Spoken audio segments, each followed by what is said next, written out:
Israel Gaza উপত্যকা থেকে সেনা প্রত্যাহার শুরু করেছে যুদ্ধবিরতি কার্যকর হওয়ার পর। তুরস্কের রাষ্ট্রায়ত্ত বার্তা সংস্থা আনাদুলুর প্রতিবেদনে বলা হয়, শুক্রবার থেকে ইয়েলো লাইন ক্রসিং দিয়ে সেনা ফিরিয়ে আনা শুরু হয়। শনিবার পর্যন্ত গাজার সিটির শেজাইয়া, আলতুফা, জেইতুন, খান ইউনিসের পূর্ব ও দক্ষিণাংশ সহ কয়েকটি এলাকা থেকে সেনা প্রত্যাহার সম্পন্ন হয়েছে। ইসরায়েলের প্রতিরক্ষা বাহিনী জানিয়েছে, ধাপে ধাপে গাজার অন্যান্য অঞ্চল থেকেও সেনা সরানো হবে। সেনা প্রত্যাহারের পর নিজে এলাকায় ফিরেছেন গাজার বস্তুচ্যুত ফিলিস্তিনিরা।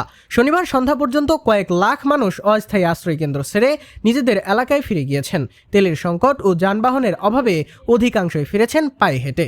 দক্ষিণ গাজা থেকে অনেকেই গাজা সিটি ও পূর্বাঞ্চলে ফিরে যাচ্ছেন আল রশিদ স্ট্রিট ও সালাহ আল দিন রোড ব্যবহার করে। 2 বছরের অভিযানে গাজায় প্রায় 90% ভবন ধ্বংস হয়েছে, বাকিগুলোও ক্ষতিগ্রস্ত।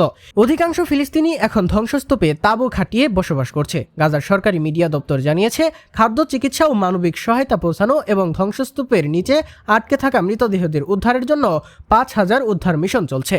গত 29 সেপ্টেম্বর ওয়াশিংটনে প্রেসিডেন্ট ট্রাম্প গাজায় যুদ্ধবিরতি সংক্রান্ত নতুন পরিকল্পনা ঘোষণা করেন। হামাস ও ইসরায়েলের উভয়ের সম্মতির পর 10 অক্টোবর থেকে যুদ্ধবিরতি কার্যকর হয়। 2023 সালের 7 অক্টোবর হামাস ইসরায়েলে প্রবেশ করে সন্ত্রাসী হামলা চালায়, যাতে 1200 জন নিহত ও 251 জন জিম্মি হয়। 1948 সালে প্রতিষ্ঠার পর এটি ছিল ইসরায়েলের ইতিহাসে সবচেয়ে ভয়াবহ হামলা। এর জবাবে 8 অক্টোবর থেকে ইসরায়েল গাজায় সামরিক অভিযান শুরু করে, যা চলাকালে নিহত হন 67,000-এরও বেশি ফিলিস্তিনি এবং আহত হন 1,70,000 মানুষ।